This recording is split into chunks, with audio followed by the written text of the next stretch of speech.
Hi guys, welcome back to more pre-calculus review videos, getting you guys ready for calculus next year. Day 60 of quarantine, and you notice it's hat day now because you know how it is. We're lucky that I'm not wearing sweats, which I'm not. I'm actually wearing a pair of jeans for the first time in a while. Here we are, going to talk about rational functions. The first part of this I went ahead and filled out for you because we know that you guys know how to look at a graph and give the characteristics. So you might want to just verify for yourself that you understand how this works. So here you can see that we have our as x goes, or g of x equals 0 at x equal to -1. That's at this black dot right here. G of x is greater than 0 or positive, which means above the x-axis. Um, the one thing that's interesting about that, just kind of reminding you as we take a look at it, that above the x-axis, this hole right here, you have to remember that the hole is not a y value. And so whenever you have a hole, a discontinuity, point discontinuity in the graph, you do have to take that out. So when we're looking at this, you do have to kind of be aware of those and exclude them as you go. The other thing that is interesting about this is you'll notice that in this notation, I am using the union here and here, as also down here, that when you are doing greater than, less than sets like this, that it is truly a set of numbers whose y values are positive, and it is appropriate to use union because every number in the set has a y value that is positive. This is different than when we were doing increasing and decreasing, because when you do increasing and decreasing, it may be increasing for the first interval and then it has to jump down and then increase again.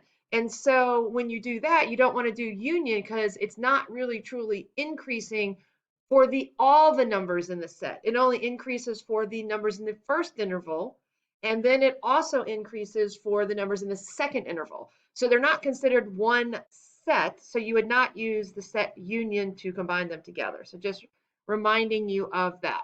So, and I highlighted things over here, like you can see that anything that was positive, I made green.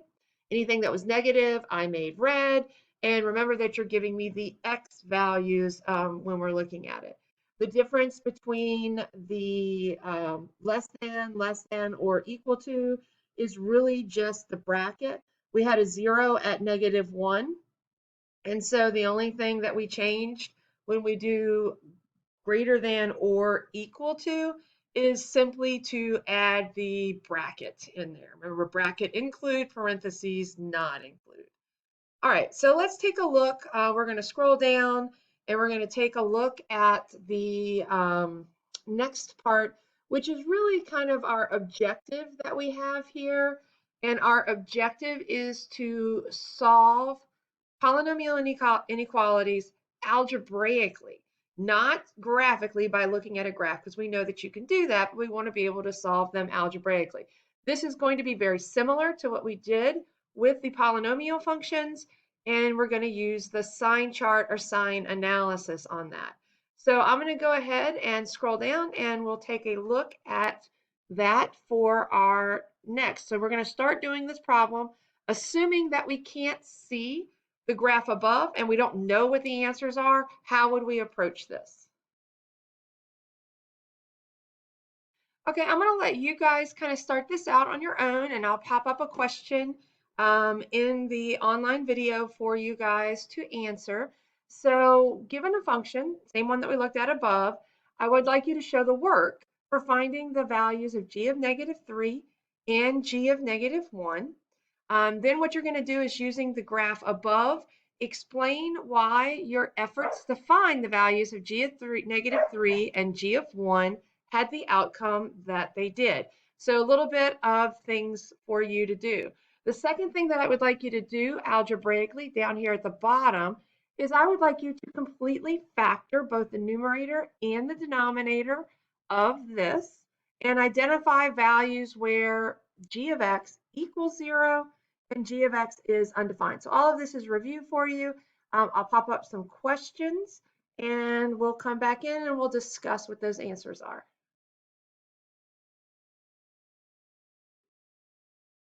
Okay, coming back into the answers, kind of going over what you guys inputted in your questions on the Ed puzzle that I have up.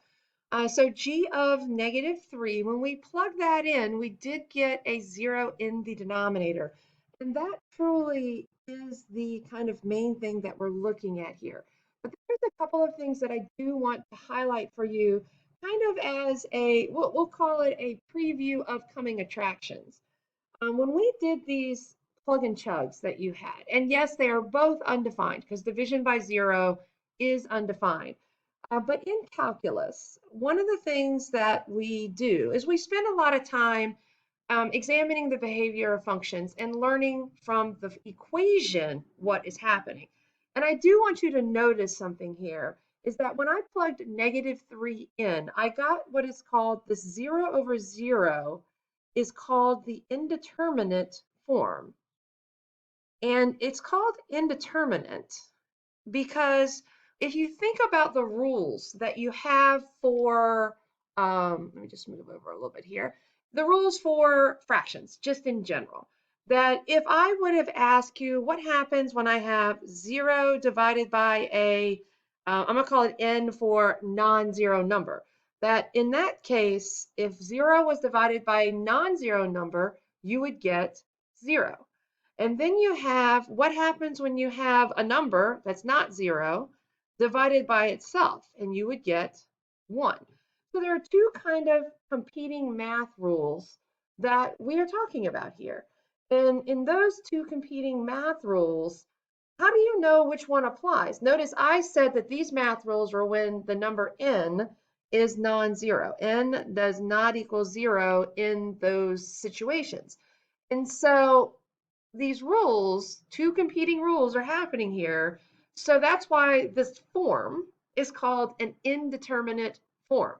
Now, in calculus, it really means something to us, though, when we see that indeterminate form. And kind of previewing what's coming up, you'll notice that when I had this indeterminate form, down here in the bottom, I was really able to cancel, and let me do that in red because I like to do my canceling in red. You can cancel out those two factors. A lot of times, not 100% of the time, okay? So this is something that you're going to be doing in calculus to determine that this indeterminate form, okay, that you have is really something that we are going to call, I like to call it in calculus, the do more work form. So let's do a little arrow, do more work, which basically means that you have to investigate what is happening in that rational expression to determine what the graph behavior of the graph is going to be. And so one of the things that is the do more work suggestions is going to be to factor and see whether or not, so like what we have down here, when I was able to cancel those out, this is what we call a removable point discontinuity, which we've talked about before in our class. I just thought I would remind that of you. Now, the other one, the other discontinuity that was there, you'll notice that the 8 over 0, which is also, they're both still undefined. That's not changing in this. But the 8 over 0 is not an indeterminate form because when we're looking at that 8 over 0, I pretty much know that 100% of the time that this factor in the bottom, this x minus 1, is not removable. And when we get a not removable discontinuity, so not removable, or let's say non-removable, let's make good English here, a non-removable discontinuity. And the type of discontinuity that that's going to end up being in our graph is going to be an infinite discontinuity. And a lot of what that tells us in the graph is when I can remove versus when I can't remove is what's happening on the graph. If we scroll back up and we see where those values were on the graph, on the first graph, let me scroll up and zoom in here, that when we were looking at that, here at the -3, notice that we have a hole in the graph.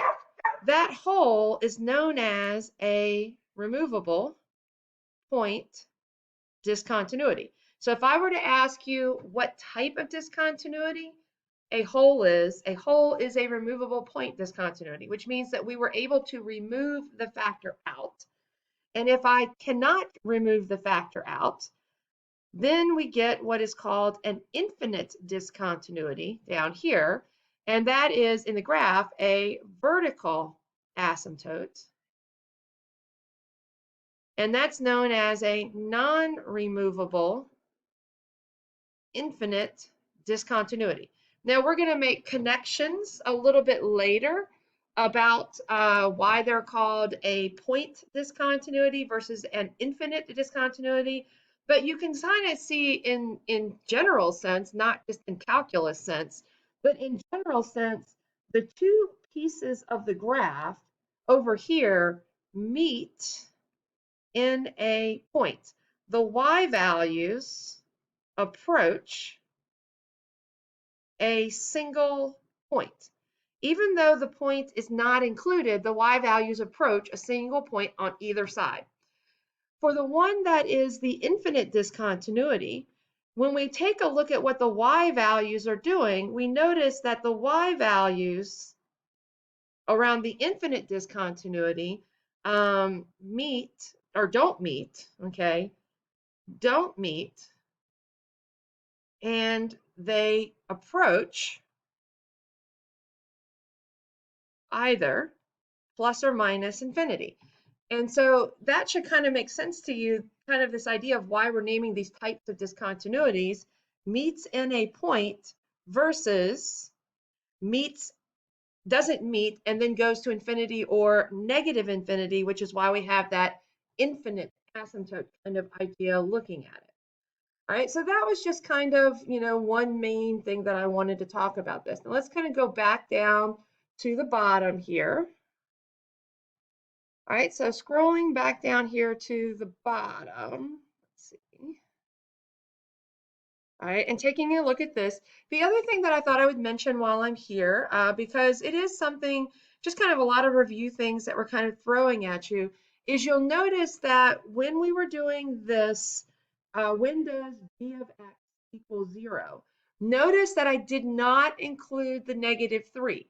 A lot of times I have a tendency to do this one first and then this one second, because once you have a value that is a discontinuity, something that causes division by 0, even if I can remove it by canceling out the factor and removing the bad guy factor here and here, that doesn't mean that it ever is going to be defined. It doesn't matter that if I don't cancel it, plugging -3 in makes the numerator 0. What matters is after you simplify, whether or not it's going to be still there or not. And that's why back in Algebra 2, you guys were adding in the exception right here. That what we're saying is that the simplified version, x plus 1 over x minus 1, is exactly the same as the original function we started with, except in the spot where x equals -3, because they're defined in the simplified version and undefined in the other one. Now, I normally make a joke here about this, and I gave this a name, and I'm going to tell you what it is, even though this function is named g of x. Normally, when we do this, I call the original function, we'll say f of x, because we usually just start this with f of x. And then after I get to the end, I call this the reduced function, so I started calling it f reduced. So this is totally just a me thing, so just don't go to all your other classes and in college and say this is what my teacher said. But I usually called this Fred because Fred, the simplified version, would tell us a lot of information. And so Fred would tell me if I could remove the factor or not, which would tell me whether it was a point discontinuity or a hole in the graph.